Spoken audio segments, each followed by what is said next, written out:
రేవంత్ రెడ్డిని తిరుగుతుంటావు, కేటీఆర్ తిరుగుతావా? ఏం మాట్లాడినావు నిన్న సిక్స్ షాట్లను విలేకరులతో? నీ బండారం ఇప్పితే మొత్తం ఈ నుంచి మొత్తం తెలంగాణ నుంచి ఢిల్లీ దాకా ఇప్పితే తట్టుకోలేవు నువ్వు. ఇప్పటికైనా మానుకో, ప్రజాసేవ చేసే ప్రయత్నం చేయి. అంతేగాని ఇష్టం వచ్చినట్టు నువ్వు మాట్లాడితే ఒప్పుకుంటాడో ఉండడు. నువ్వు ఏం చేసుకుంటుంటే 10 ఏళ్ల కింద మరి తెలంగాణ రాకముందు నేను ఆ రోజు పాట పాడిన నల్లగొండ గద్దరుద్దా అని ఆ రోజు అనుకున్నాను నువ్వు నీ చరిత్రని. తొలిపాలైందో తెలంగాణ మొత్తం ఏమైనా చూసుకుంటా.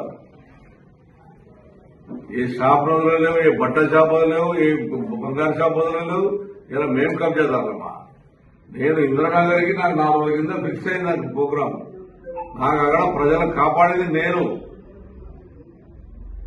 ఆధీనంలో ఉన్నటువంటి ఐటీపీ ఆధీనం నుండి నిరుపేదలు బాధపడుతుంటే ఈ వస్తుంటే భయపడ్డారంట. నీ అసలు కుక్కలు మస్తు వచ్చిపోయినా నా దగ్గరికి. ఇక్కడ నా కుక్కడపల్లి ప్రజలు నాకు దేవుళ్ళు, వాళ్ళ బుద్ధాలని పాదాభివందన చేస్తా.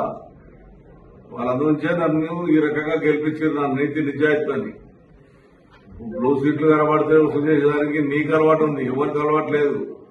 నీ మీద నిజంగా ముఖ్యమంత్రి గారు కానీ సెంట్రల్ గవర్నమెంట్ కరెక్ట్ గా సీరియస్ గా తీసుకుంటే నీ సంగతి ఏంటో, నీ మొగోలు సంగతి ఏంటో మొత్తం బయటకు వస్తాయి. ఇష్టం వచ్చినట్టు మాట్లాడితే భయపడ్డాడు వాళ్ళు లేడు. 6 గంటలు లేదు కూర్చుంటాను నేను. చూడండి, 6 గంటలు లేదు కూర్చుంటాను ప్రజల కొరకు. నాకు చరిత్ర ఉంది. ఈ వస్తుందంట, భయపడిపోయినామంట. ఈమె ఏడు తిరిగి ఏం చేసినావు? రిజర్వేషన్ పోయినావు, రిలీజ్ చేసినావు, అక్కడ ఎమ్మెల్యే చేసావు, ఎల్ఆర్ఐ చేసినావు. కథ దాని గురించి మనం మాట్లాడేది లేదు. ఇంకో ఎమ్మెల్యే తిరుగుతావు, ఎమ్మెల్యేలతో ఆలో సటల్ చేసుకుంటావు. నీ మంత్రి పదవి ఎవరు ఇచ్చినావు?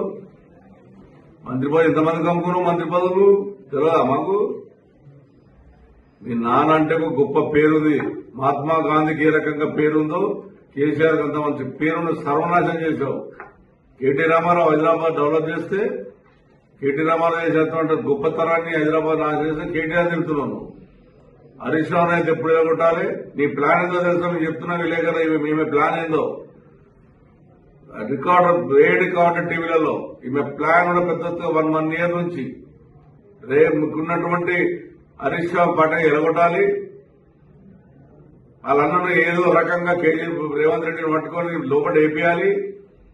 అప్పుడు ఇవి నాయకత్వం మర్చుకొని రాష్ట్రం మొత్తం తిరిగి దోసుగా తిందామనే ప్రయత్నంలోనే ప్రతి ఒక్కరిని టార్గెట్ చేసుకుంటా పార్టీని సర్వనాశనం చేయని ప్రయత్నం చేస్తుంది. నీ వంటోళ్ళు, నీ 100 మంది వస్తున్న ఏం కాదు. నీకు తగిన పాట ప్రజలకు బుద్ధి చెప్తారు. నువ్వు గెలిచింది ఒక్కసారి, సెకండ్ సారి గెలవ చేతగాలేదు నీకు. నీ అత్తారెడ్డి దగ్గర 10 మంది ఎమ్మెల్యేలు గెలిచి నువ్వు ఓడిపోయావు. మరి అంత పెద్ద ఉద్యోగకారుల మీద అంత ప్రేమ అభిమానం ఉంటే ఎమ్మెల్సీ తీసుకోకుండా నువ్వు ఈయనుండి నువ్వు ఉద్యమకారానికి బీజేపీకి ఈయనుండి ఉద్యమం మేము ఉద్యమం చేసామని చెప్పినామా? నేను చెప్పాను ఎప్పుడైనా ఉద్యమం చేసినా, నా జీవితంలో ఉద్యమం చేసినా చెప్పారా? నేను ఆ రోజున టీడీపీ పార్టీలో ఉన్నాను. టీడీపీ సిద్ధాంతం కూడా పనిచేశాం. అంతేగాని నీలాగా ఆ అబద్దాలు చెప్పి హైదరాబాద్ ఎమ్మెల్యేలంతా అవినీతి పరులంట. హైదరాబాద్ లేకపోతే తెలంగాణ లేదు.